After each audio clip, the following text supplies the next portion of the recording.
morning, people! Happy Wednesday! Good morning! Good morning! Good morning, guys! Off ko today. So, mag-vlog tayo. Punasan ko lang yung salamin dito sa may sa may sink kasi pinunasan ko siya ng Lysol. Kaya lang, ang nangyari ay lumabo. Lumabo siya. So, anin ko lang siya. Punasan ko lang ng water. Kala ko kasi pag Lysol, maganda. Ay, maganda naman siya. Kaya lang, kailangan tutuyuin mo pa siya ng isa pang tag dito, tissue. Para talagang malinaw. Kasi ang ginawa ko, Lysol lang. Tapos, yung Lysol wipes, yun lang yung pinampunas ko. Tapos, hindi ko siya pinunasan ng another paper towel. So, ang nangyari, lumabo. So, hindi ako makapagsalamin dito. And, nababother ako. So, ayan.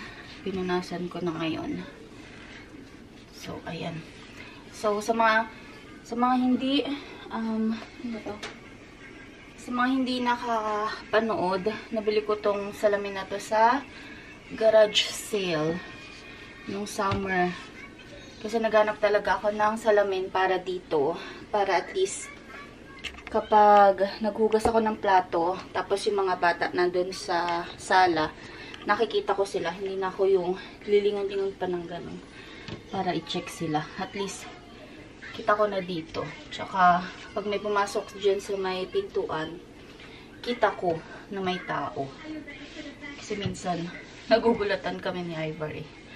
So, ngayon, kitang-kita na kapag may tao. So, ayan. Linis na siya. Nabili ko to for, I think, $7 yata. Basta wala pang $10 to, guys. Ayan. Tapos, wala din siya mga crack. Maganda pa siya, kaya kinuha ko. Tapos, perfect yung size niya dito sa lababo. So, ang target ko pa nalagyan ng mirror is dito sa may dining area namin. Kaya lang, wala pa akong makitang salamin. Ayan. Kung meron man, hindi ko siya maharap na pick upin. Kasi nga, pumapasok ako. Tapos, hindi ko alam kung sasamahan ba ako ni Ivar. Pero, bala ko maglagay ng mirror dito. Ayan. So, yun lang naman yung gusto ko lagyan ng salamin dito. Kasi meron naman ng salamin dun sa dun sa may malapit sa laundry. So, ngayon, kami lang ni blur siya. Kami lang ni Raven dito kasi si ate ay pumasok, si kuya tulog, tapos sila Ivar nag-cleaning. So, mamaya pa ang dating nun kasi I think 3 hours yung cleaning nila ngayon eh. So, nag-aano lang ako, nagliligpit lang ako dito kasi feeling ko maalikabok na siya, guys. Kasi sinisipon na naman kami. Si Ate Raven, tagal na nung ubo niya, hindi pa rin nawawala eh. Tapos si Raven, pasumpong-sumpong. Tapos ako medyo, ramdam ko na nasisiponin na naman ako. So, nagliligpit lang ako dito. Nagtatanggal ako ng mga alikabok, tsaka yung mga dapat itapon or mga dapat alisin para hindi siya mag-accumulate ng mga dust. Kasi, ang hirap pag sinipon, guys, lalo pag si Raven, hindi pa naman mapainom ng gamot yan. So, anyway, tapusin ko lang yung aking mga nililinis dito sa bahay. Isa pa pala na parang feeling ko ang alikabok dito is dahil dito sa carpet, guys. Kasi, nilagay ni Ivar yung malaking carpet dito. Ito yung carpet before sa main floor. Kaya lang inalis nila. So, kinuha ni Ivar, nilagay niya dito sa basement. So, malaki na yung sakop ng carpet. And, ayan. Dapat kasi dito talaga as in met ang vacuum eh, kasi maalikabok nga. Maski nakasarado yung mga bintana, lahat nakasara, maalikabok pa rin talaga siya. So, lagi kong bina-vacuum to every night. Hindi man ako makapag-vacuum sa morning and afternoon kasi syempre pumapasok ako. Pero, I make sure na pag bago matulog, vina-vacuum ko to. Tsaka pag may mga nakikita kong mga dumi-dumi, vina-vacuum ko na talaga siya kasi para hindi nga siya pag-anuhan ng mga alikabok.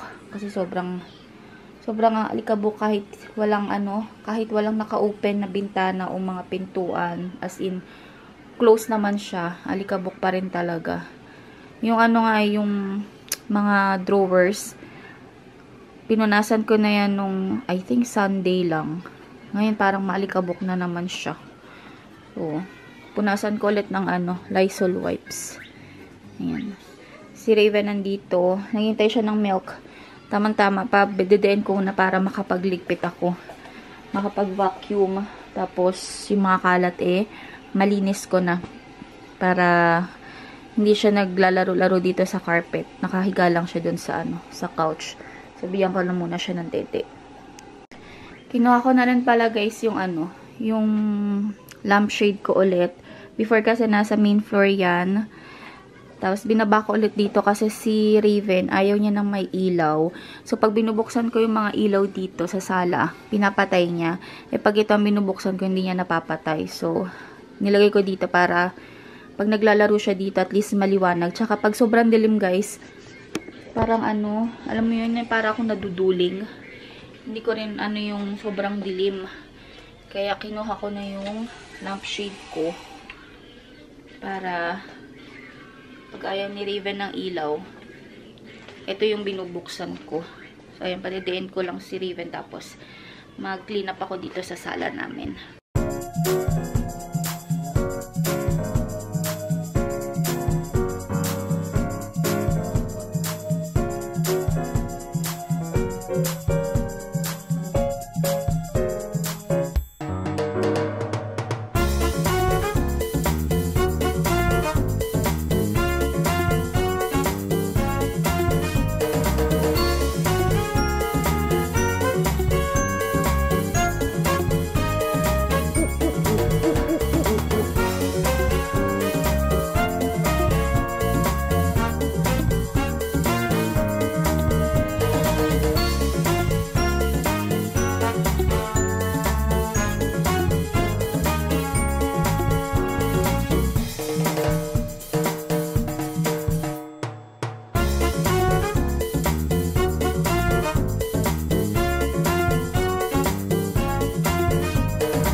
Tapos na magdede si Raven.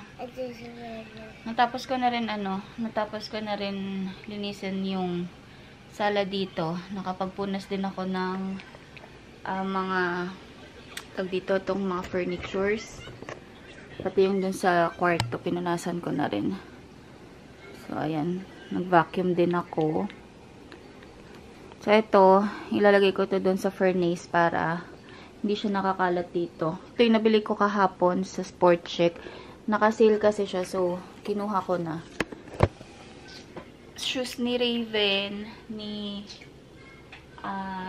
Ravi, tsaka ako. Kasi naka-sale lang siya, guys. Yan lang yung mga naka-sale, kaya kinuha ko na. Pakita ko sa inyo. Ari ko. So, magdede, baby? No.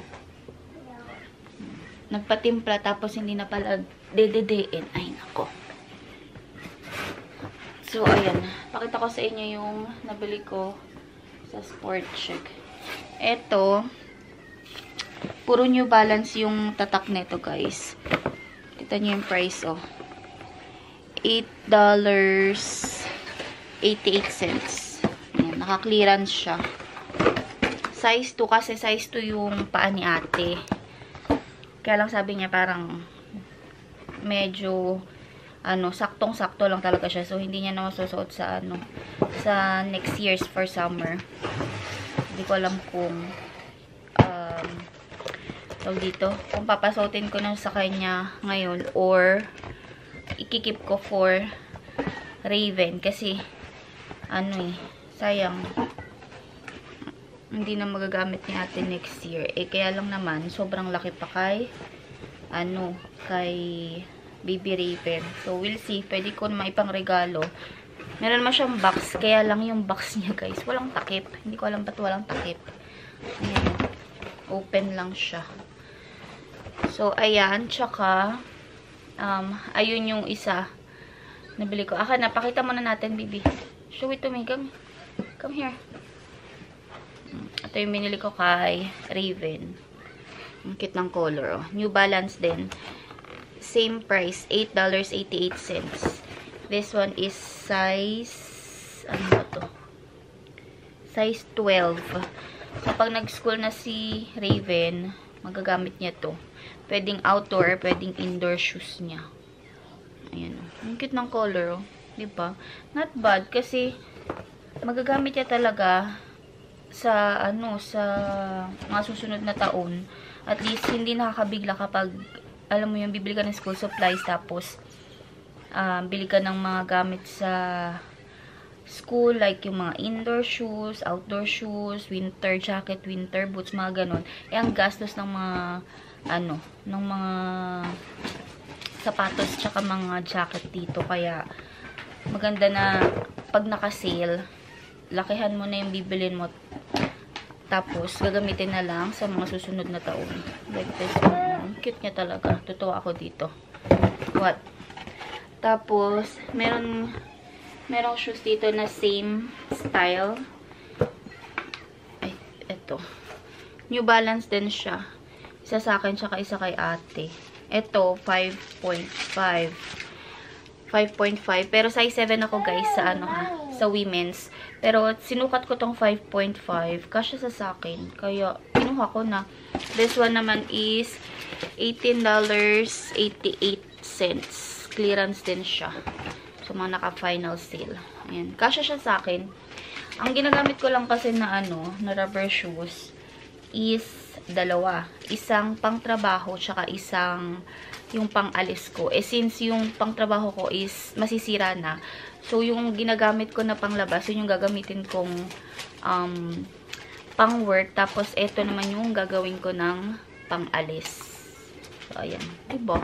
New Balance, $18. Saan ka pa? Tapos, yung kay ate, size 4 yung binili ko sa kanya. Malaki pa siya kay ate. Pero, magagamit niya to. It's either next year or sa susunod na taon.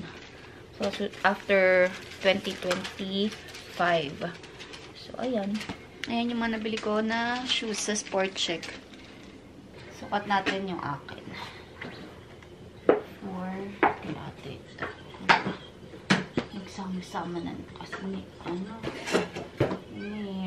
Raven. Ate. Tatago ko muna yan kasi may mga shoes pa si ate Raven na malalaki pa yung size. Nakatago lang din siya. So, ito ay size, ito 5.5. Sinukat ko naman to dun sa guys, sa store. And kasya siya sa akin. Ayan. Magaan lang, no? Ayan. Kasyang-kasya. May allowance pa siya. Wala pa akong medyas nito. Yes, kasya. Si Raven kapag sinuot niya to. Pero malaki pa kay Raven. Kasi ang size niya talaga ngayon ay size 8 yung Adidas niya. Rubber shoes. Pero walang size 8 doon. So, yung kinuha ko na, nag-isa nga lang yun yung kulay na ganun. So, kinuha ko na rin. Like ko, ay, terno siya sa aking, sa aking hoodie. Nice, diba? Cute. Hindi na siya namimili ng color. Ito mo, siya. Terno siya sa aking hoodie. Ano ba to? Teal. Color teal. Tapos black. Yan. Kung madami pa sanang tig $8 at tig less than $20 na may mga sizes akong pagbibigyan. Bibili pa sana ako. Kaya lang, ito lang yung yung talagang good deal na $18. So, iba kasi nasa ano pa, nasa $60, 60 pataas, ganun. So, hindi ako bumili ng mga, ano, more than $20. Ayan. Cute. Dito kami ngayon sa school bus. Hindi ko alam kung naririnig nyo ako kasi ang lakas ng yung makina nakabukas. Tapos, nakabukas din yung heater kasi malamig. Tapos tulog. Ito si Raven. Ayan. Wala pang pasahero kasi 3 o'clock pa lang dito. So, hintay kami mag 3:30. May nagraradyo. So, ayan. Terno kami ni machi-machi kami ni Raven. Itong jacket na to kay daddy to nung nandito sila sa Canada. Tapos itong kay Raven na kuha ko lang to ng free sa garage sale. Pero itong kay Raven wala tong hood. Itong sa akin merong hood. So, ayan. Pero nakadoble pa rin ako guys kasi pag walang doble malamig. Lamigin talaga ako guys kahit hindi siya ganun kalamig, nilalamig talaga ako. Pero ngayon, minus kasi yung temperature kaya malamig talaga siya. Dito kami ngayon sa Walmart. So dito puro Christmas decorations na. Pakita ko sa inyo. So ayan na. Kano to? $59.98. Tapos, itong maliliit, $19.98. Kung ano-ano nga tinitignan ni Raven. Puro ano na siya. Christmas decorations. Dapat titin kami ng Elsa na costume. Kasi baka nakasina dahil naghahanap si Raven. Kaya lang, what? Eh, you cannot get it. Halika, maghanap tayo ng iba. Let's find something else. Hanap kami ng dito. Kung anik-anik. Balon? Opo, balon. You want balon ba? Ha? Santa. Ang gaganda na. Ito, cute nito. Kaya lang for sure mahal yan. Lang price. Pag saan ako bibili? Sa $3 or Dollarama kasi magkano lang dun, dito mahali.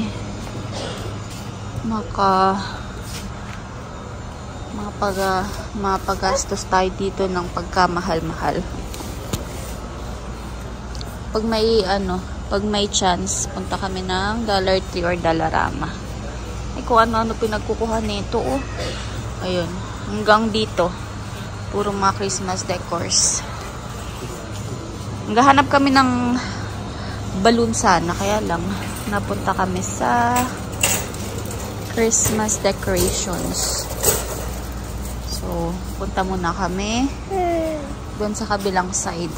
Aka na, dali. Put it back. Let's go. Let's go find the balloon, okay? Come on. Let's go find balloon. Ha? Papa. Yes po. Come here. Let's go. So, lipat muna kami dun, guys. Static. We're home na, guys. Ates with me na. Hindi na ako nakapag-vlog ulit dun sa Walmart. Because, what? Because something happened, but Ate doesn't want to share it with you guys. So anyway, huwag na nating i-share yun kasi ayaw ni Ate. So, it's 8:57 ng gabi dito. Hindi pa naman kami matutulog. Yeah, because I brush my teeth. So, hindi pa naman ako matutulog. Mag-edit lang ako para meron akong ma-upload tomorrow kasi it's been days again since hindi ako nakapag-upload sa aking YouTube channel. So, close ko na yung vlog. Si Raven tsaka si Raven tsaka si Mr. nandun sa taas, nanonood ng basketball. So, kami ni Ate nandito sa basement. So, yun yung ating video for today. Thank you so much for watching. And please don't forget to like, share, and subscribe to my channel. I will see you all on my next one. Bye! Good night, everyone. Close the vlog. Bye!